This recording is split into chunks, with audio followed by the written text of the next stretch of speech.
Hello, my subjects, and welcome back to my channel. Now, you may be asking, Anthony, what's your crown and cape? This is a religious video. I don't wear that thing when I do a religious video. Anywho, so I noticed something that I don't think a lot of people called out, or at least I haven't seen a lot of people called out. Now, today I'll be talking about a very little indie series. You may have never heard of it. Very few people have. A world that doesn't exist. Specifically, part 2, destroying a world that doesn't exist. Now, whatever happens in that little series, I'm not necessarily talking about that.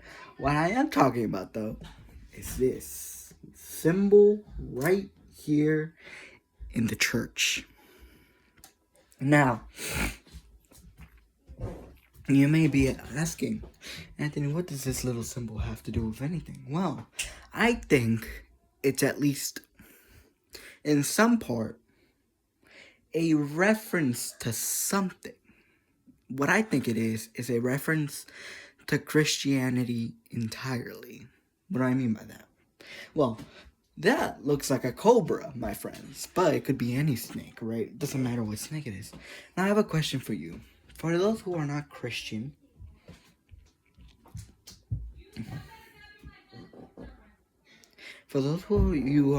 Christian, what does a snake symbolize for us people? Now, if you're a non-Christian, you'll say a snake is to be a liar, a cheat, someone who takes advantage of people. A snake is someone who does certain things and actions.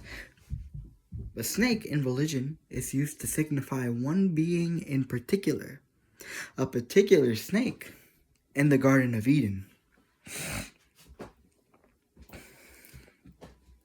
Now, this snake on a church signifies what I think signifies, this is my own personal theory, is, well, quite literally, not a church. It's not anything, it's false. It's obviously a trap, if you've seen the video. But the snake means lies, evil, and most importantly of all, deception. Tie that with the symbol on a church, and what do you have? A church built by a false god. By the end of the video, I don't think I remember this correctly, but I think I do. The king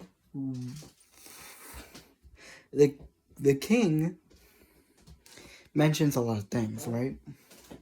But you'll see something on the ground as well. A similar symbol. Let me get to that moment. Right here. Here. The same symbol. Obviously, it looks a little less like a snake, but it still looks somewhat like a snake. Which, to me, symbolizes one thing. The king is a liar. Obviously. But not in the way that you think. The king is not a god. He is a false god. And there's a difference.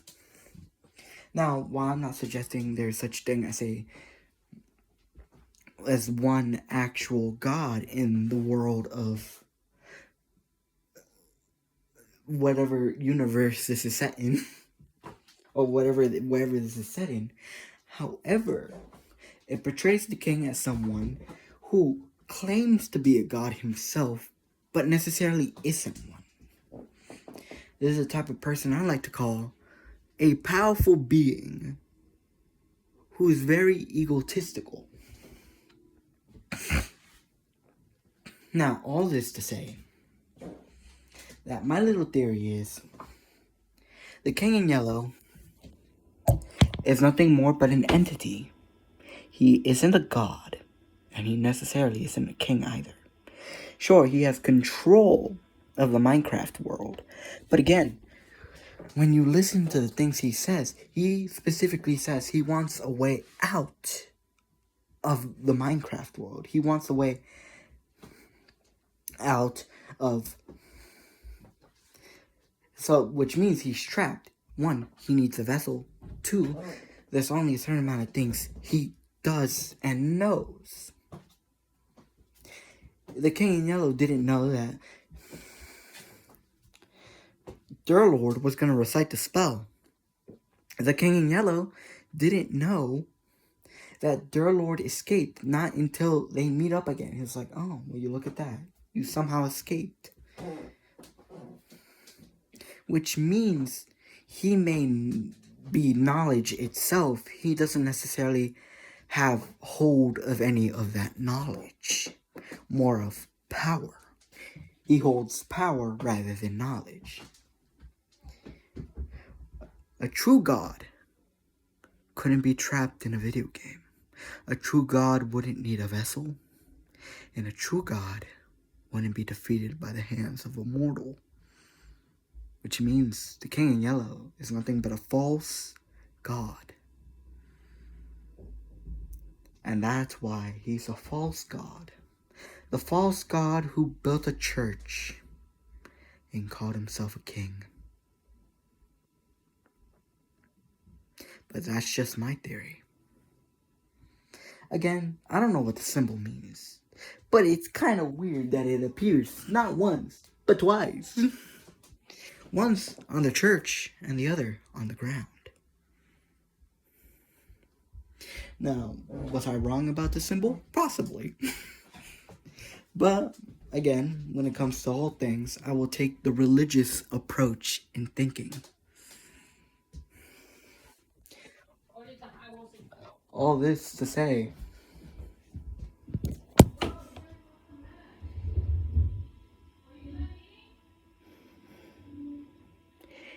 watch out for snakes.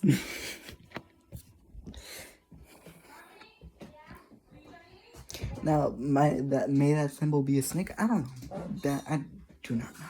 I do not know whether I'm right or wrong. It's just a theory, a thesis, if you will, a hypothesis built on like what the King in Yellow has said and the symbols we see,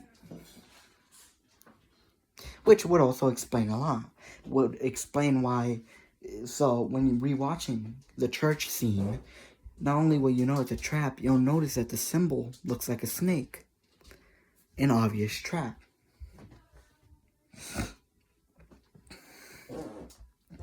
Also, for those of you who have noticed, I left out something very important. The book. Now, the book is very interesting. The book in the church, in particular. It is a book that reminded me of something. A tactic used by cultists. The book had culty words in it. Not only just that, but just... So basically, the way cults indoctrinate people, from what I've seen, from what I've heard, is they first start luring you into a false sense of security. The first couple of pages of the book, it leads Avery to think he's safe. You are safe here. You have a purpose. You belong here, so on and so forth. You are safe here. It iterates that multiple times. But then, censored words appear in the book. This is another tactic cults use. Cults lure you into a false sense of security and then break your walls down, making you more of a mindless person who follows their beliefs and their rules because you have nowhere else to go, because that's the only place where you feel safe, but also the worst place you can be, because it also isn't good for your mental health, what they're doing and telling you. Basically love bombing, in a sense. Am I right? Probably not, but hey, I think it's a pretty good theory. So yeah, that's pretty much it. This is just me theorizing on something. Other than that, have a wonderful evening, afternoon, morning, and or night. And of course, remember, when at the crossroads, whatever you do, just keep going forward. Goodbye, my subjects. Peace. Also, by the way, the YouTube channel of Wi-Fi's will be in the description. If I can figure that out. Give me a moment. And that, I bid you adieu. Peace.